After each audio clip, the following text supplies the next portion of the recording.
Hey there, friends. Welcome back to the Food Freedom Podcast, where we talk about real recovery, real food, and real freedom from food addiction.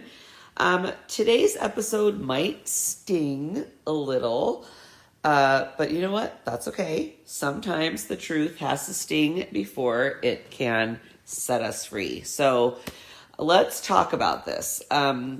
This quote here: the more time that you spend food sober, the more you realize that everything in life is survivable without your drug foods.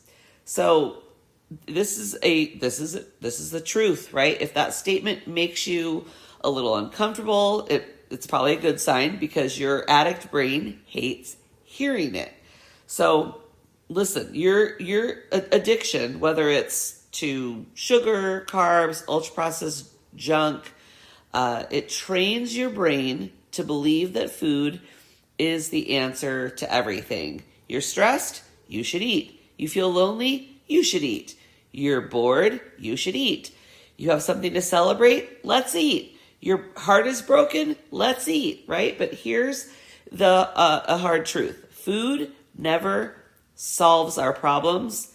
It only numbs our feelings about it, right? So when you finally get food sober, when you stop using food as your emotional pacifier, you start realizing that life doesn't stop being life, right? You still have bad days, people still annoy you, bills still are due, and you still feel sad at times, right? But you also start to realize that you can survive all of it without the binge, without the sugar, without all the fake comfort. Okay, so one thing we have to remember is that the addiction voice lies, the voice of sabotage.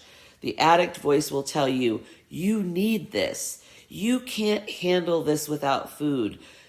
Do it just this one time, or this will be the last time, right? All of those are lies.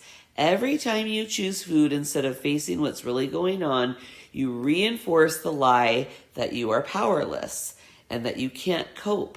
But that's not true. You've just never given yourself the chance to prove it.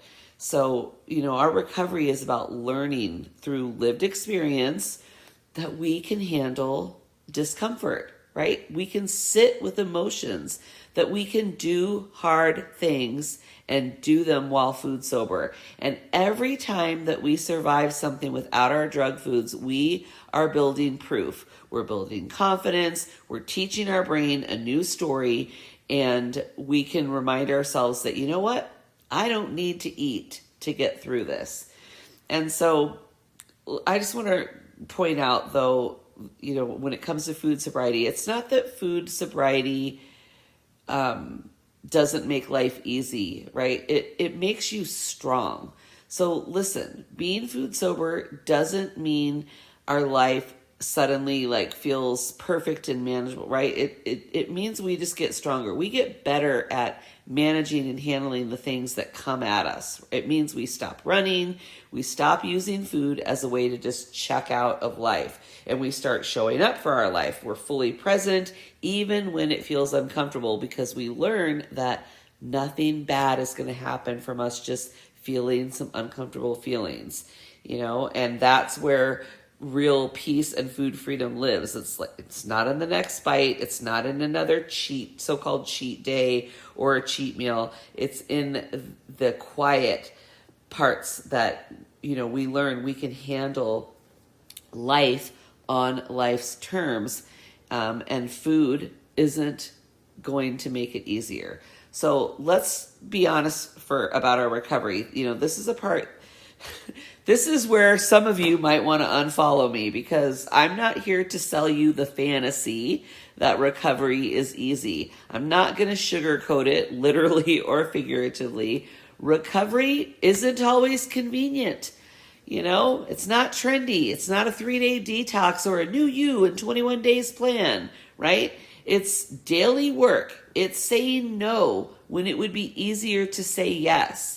It's choosing honesty over comfort. It's sitting in your feelings instead of stuffing them down with cookies. There's no shortcut, okay? Over time, you start realizing that all of that is what food freedom feels like, okay?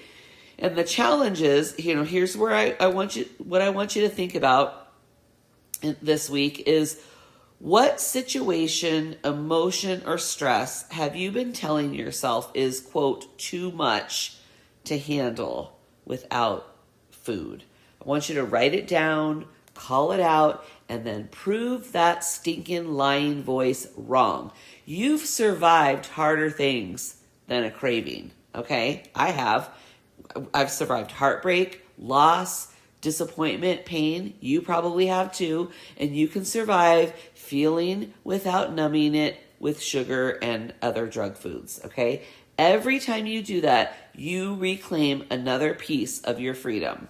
So if today hit home, if it reminded you of what's possible in your recovery, then I want you to know you don't have to keep doing this alone.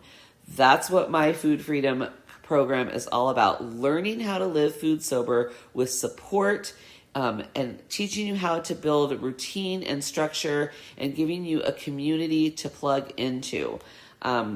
Be sure to, if you are not on my email list, make sure you visit my website, foodfreedomwithmary.com. Get on the email list so that you don't miss new podcast episodes, recovery tools, or upcoming coaching opportunities. And I just want to remind you, this work is worth it, and so are you. So until next time, keep on keeping on. I'll see you in the next episode.